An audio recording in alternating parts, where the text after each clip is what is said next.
जातोय की सगळ्यात मोठा जो पेस निर्माण झालेला आहे तो पश्चिम बंगालमध्ये निर्माण झालेला आहे। ममता बॅनर्जींनी आपलं पद सोडण्यास नकार दिलेला आहे। आता पुढे काय होणार ही सगळ्यांनाच उत्सुकता निर्माण झालेली आहे।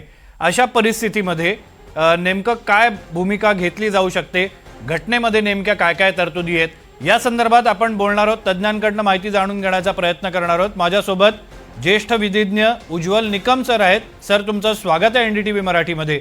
जर असा पेस निर्माण झाला असेल की ज्या मावळत्या मुख्यमंत्री आहेत त्यांनी भूमिका घेतली की मी पद सोडणार नाही, तर मग पुढे घटनात्मक पर्याय काय उपलब्ध असू शकतात?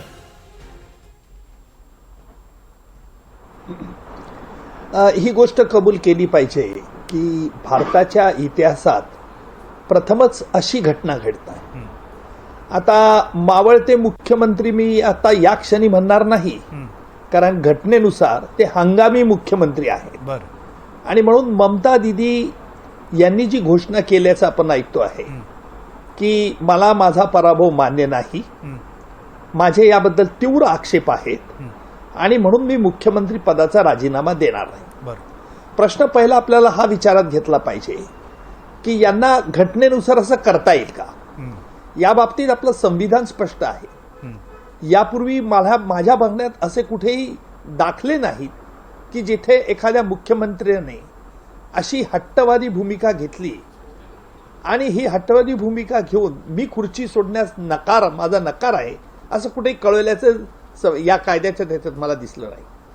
परंतु आपलं संविधान अशा परिस्थितीशी देखील याच्यावरती त्या संविधानामध्ये काही उपचार सांगितले आहेत। जर समजा ममता बॅनर्जी यांनी राजीनामा दिला नाही आणि आपल्या हंगामी मंत्र्याचा राजीनामा दिला नाही किंवा मुख्यमंत्री पदाचा राजीनामा दिला नाही, तर राज्यपालांना घटनेनुसार यात हस्तक्षेप करावा लागेल। राज्यपाल ममता बॅनर्जी यांना बरखास्त करू शकतं। इतकंच नाही तर राज्यपाल त्यांच्या अधिकारात, घटनेनुसार मिळालेल्या अधिकारानुसार ते नवीन आलेल्या लोकशाही मार्गाने निवडून आलेल्या या विधिमंडळाच्या यांना सगळ्या आमदारांना त्यांचं अधिवेशन बोलवण्याच्या सूचना देऊ शकतात। एक हंगामी स्पीकर नेमला जाऊ शकतो आणि हा हंगामी स्पीकरच्या याच्याखाली हे त्यांना नेता निवडावं लागेल आणि जी सर्वात मेजॉरिटी पार्टी म्हणजे भाजपा जी आहे, ह्या भाजपच्या मुख्य एकदा नेता निवडल्यानंतर विधानसभेमध्ये त्याला मुख्यमंत्री पदाची शपथ दिली जाऊ शकते। हे घटनेनुसार हे मार्ग आहेत। पण याही यावर जर समजा ममताजींनी जर हट्टवादी पुन्हा भूमिका घेतली तर मग मात्र राज्यपालांना यापेक्षाही कठोर भूमिका घ्यावी लागेल आणि राज्यपाल त्या बाबतीत राज्य सरकारला सांगतील की यांचे कुठेही आदेश पाळू नयेत, त्यांना प्रतिबंध करण्यात येईल। मला वाटतं असा रतडीचा डाव खेळल्याने काही साध्य होणार नाही। याला कारण असं आहे की जर ममता बॅनर्जींना आपला पराभव मान्य नसेल, त्याबद्दल त्यांचे काही आक्षेप असतील, तर त्यांना कायदेशीर मार्ग संविधानानुसार प्राप्त आहेत, परंतु त्याचा अवलंब करायचा नाही। मग अशी घोषणा करत ममता बॅनर्जी या 15 वर्ष सतत मुख्यमंत्री होत्या आणि त्यांना हे कळत नाही असंही म्हणता येणार नाही। मग यामागे उद्देश काय, हा पुन्हा प्रश्न उपस्थित होतो। माझ्या मते एकच स्पष्ट उद्देश आहे, ममता बॅनर्जींना पुन्हा एकदा पश्चिम बंगालमध्ये अशा रीतीची घोषणा करून आपल्या तृणमूल काँग्रेसच्या कार्यकर्त्यांना एक चेतावून इन्स्टिगेट करून त्यांना कायदा व सुव्यवस्थेचा प्रश्न आणखी गंभीर करायचा आहे असं स्पष्ट दिसतं। बरं निकम सर, पुन्हा तुमच्याकडे येणार आहोत, मात्र एक प्रतिक्रिया आपल्याला बघायची आहे।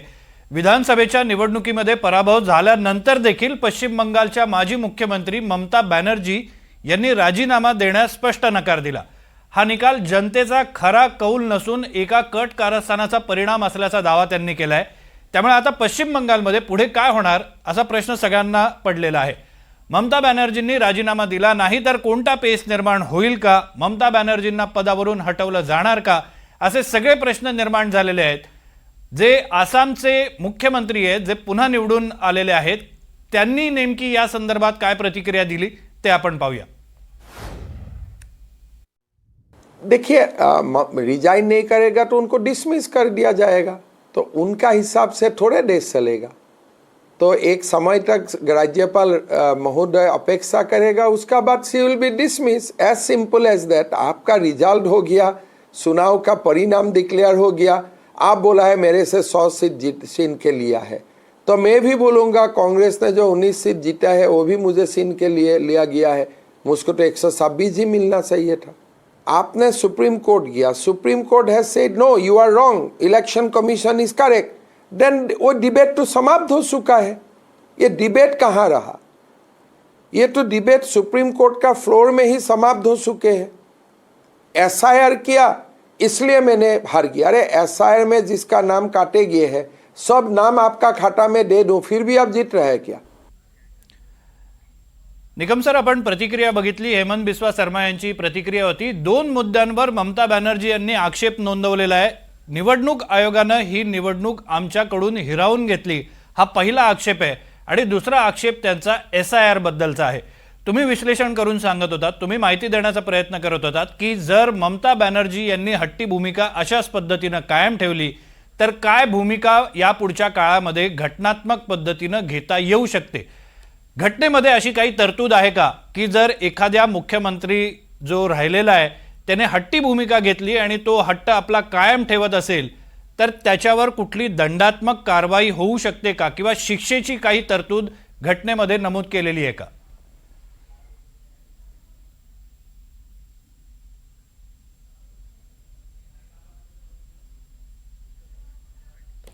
निकम सरांकडे आपण पुन्हा एकदा जाणार आहोत, मात्र सध्याच्या घडीची सगळ्यात मोठी बातमी आपण बघतोय की ममता बॅनर्जी यांनी आपलं पद सोडण्यास नकार दिलेला आहे। 2 मुद्द्यांवर त्यांचा आक्षेप आहे। निवडणूक आयोगाच्या भूमिकेवर त्यांनी सातत्याने आक्षेप घेतलेला होता, या आधी देखील आणि आता देखील निवडणूक आयोगानं आपल्यापासून ही निवडणूक हिरावून घेतल्याचा आरोप त्यांनी केलेला आहे।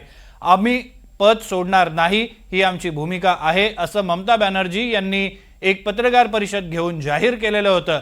जर त्यांनी पद सोडलं नाही तर राज्यपाल त्यांना बरखास्त करू शकतात, अशी घटनेमध्ये तरतूद आहे। निकम सरांकडे पुन्हा एकदा जाऊया। निकम सर, जर ममता दीदींनी अशाच पद्धतीने हट्टी भूमिका कायम ठेवली तर त्यांच्यावर काही दंडात्मक किंवा शिक्षेची तरतूद अशा प्रकरणांसाठी काही नमूद केलेली आहे का? आपल्या घटनेमध्ये अशी स्पष्ट तरतूद, दंड किंवा शिक्षा अशी तरतूद नाहीये। परंतु जर ममता बॅनर्जी यांनी आपली हट्टीपणा सोडला नाही आणि जर सरकारच्या कारभारात ते हस्तक्षेप करू लागल्या, जेणेकरून सरकार जे नवीन नियुक्त सरकार होईल ते सरकारला कारभार चालवणे अशक्य होईल, तर मग मात्र निश्चितपणे त्यांच्या विरुद्ध फौजदारी खटल्यानुसार, हे फौजदारी गुन्ह्यानुसार त्यांच्यावरती गुन्हे दाखल होऊ शकतात। ही झाली याची तरतूद। जर त्यांची, अर्थात हे सगळं ममता बॅनर्जी आपला रतडीचा डाव किती पुढे खेचतात यावरती अवलंबून आहे। पण माझ्या मते त्याही पेक्षा गंभीर प्रश्न असा आहे की हे ममता बॅनर्जींना माहित नाही का? नक्कीच माहित असावं की एकदा आपण हरल्यानंतर हंगामी मंत्रिमंडळाचा राजीनामा द्यावा लागतो, नाही दिला तर मग राज्यपाल आपलं सरकार बरखास्त करू शकतं, आपल्याला बरखास्त करू शकतं, प्रतिबंध करू शकतं, तुम्हाला मंत्रिमंडळ म्हणजे याच्यात मंत्रालयात येण्यात बंदी घालू शकतं, सचिवालयामध्ये, कलकत्त्यात सचिवालय यायला बंदी घालू शकतं, हे माहीत आहे। पण यांचा दुष्ट हेतू मला हा दिसतो आहे। मी त्याला दुष्ट हेतू असंच म्हणेल की मला माझा निकाल मान्य नाही, एसआयआर मुळे मी हे झालंय, हे ठीक आहे, तुमचे आक्षेप आहेत ना, त्याकरता सुप्रीम कोर्टात तुम्ही गेला आहे, सुप्रीम कोर्टाने देखील त्याच्यावरती कार्यवाही केलेली आहे। मग असं असताना देखील पुन्हा हे इश्यू रेकअप करून पश्चिम बंगालची स्थिती तुम्हाला अस्थिर ठेवायची आहे का, हा प्रश्न आहे। पश्चिम बंगालमध्ये अस्थिरता ठेवून कायदा व सुव्यवस्था आणि एसआयआर मध्ये जे तुमचे आलेले होते लोक, त्यांना तुम्हाला चेतावणी द्यायची आहे का? त्यांना तुम्हाला जे सांगायचं आहे का? काय मेसेज द्यायचं आहे तुम्हाला? आणि म्हणून माझ्या मते हा खरा गंभीर प्रश्न आहे। ममता बॅनर्जी नुसतं जे म्हणतात की मला पराभव मान्य नाही, एसआरमुळे आमची नावं घडलेली आहे, ते घुसपेटी जे आलेले आहेत, ते पार्लमेंटमध्ये ज्यांनी लोकसभेमध्ये अतिशय चमत्कारी घुसपेटी आवाज करून त्यांनी काही त्यांच्या खासदारांनी केलं प्रयत्न, पण हे अशा तऱ्हेचं करून तुम्हाला त्या लोकांना एक अबेटमेंट करायचं आहे का, प्रोत्साहित करायचं आहे का, की कायदा व सुव्यवस्थेला आमंत्रित करायचं आहे का? मला वाटतं याच्यात देखील केंद्र सरकारला गंभीरपणे विचार करावा लागेल। बरं निकम सर, आणखी एक प्रश्न या निमित्ताने निर्माण होतो की जर राज्यपालांनी नियमानुसार किंवा घटनेनुसार ममता दीदींना बरखास्त केलं तर मग त्यांच्या पुढे सर्वोच्च न्यायालयामध्ये जाण्याचा पर्याय उपलब्ध असू शकतो का? आणि अशा स्थितीमध्ये सर्वोच्च न्यायालय नेमक्या कोणकोणत्या बाबी ध्यानात घेऊन निर्णय देत असतं? लक्षात घ्या की लोकशाही मार्गाने एकदा निवडून आलेलं आणि मग तुम्हाला त्याच्याकरता कायदेशीर मार्ग तुम्ही चॅलेंज करू शकतात. निवडणूक त्यांना जर त्यांची निवडणूक चॅलेंज करायची असेल किंवा त्यांचे जिथे आमदार पडले आहेत त्यांना निवडणूक चॅलेंज करायची असेल, त्यांचा SIR बद्दल काही आक्षेप असेल तर ते निश्चित सुप्रीम कोर्टात जाऊ शकतात. पण सुप्रीम कोर्ट याच्याकरता ममता बॅनर्जींचं निवड बरोबर आहे किंवा तेच मुख्यमंत्री आहे, लोकशाही मार्गाने निवडून आले सरकार बरोबर नाही किंवा ते अवैध आहे, अशा तऱ्हेचं सुप्रीम कोर्ट कधी म्हणू शकत नाही. म्हणजे माझ्या मते ममता बॅनर्जींचा फक्त हा खेळ आहे, खेळोबा. त्याच्या ह्या खेळोबाला काही अर्थ नाही. बरं, आणखी एक या निमित्तानं प्रश्न निर्माण होतो. तुम्ही मगाशी उल्लेख केलात की अनार्की निर्माण करण्याचा किंवा अराजक निर्माण करण्याचा पश्चिम बंगालमध्ये या निमित्तानं प्रयत्न केला जातोय. हा इन इटसेल्फ एक मोठा गुन्हा आहे का? निश्चितपणे. आणि म्हणून जर त्यांच्या असं जर झालं काही याप्रमाणे जर कायदा व सुव्यवस्था जर बिघडली तिथली तर त्याला सर्वस्वी ममता बॅनर्जी जबाबदार राहतील. बरं, हे खरं म्हणजे त्यांच्या कायदेशीर तज्ज्ञांनी त्यांना सल्ला दिला पाहिजे.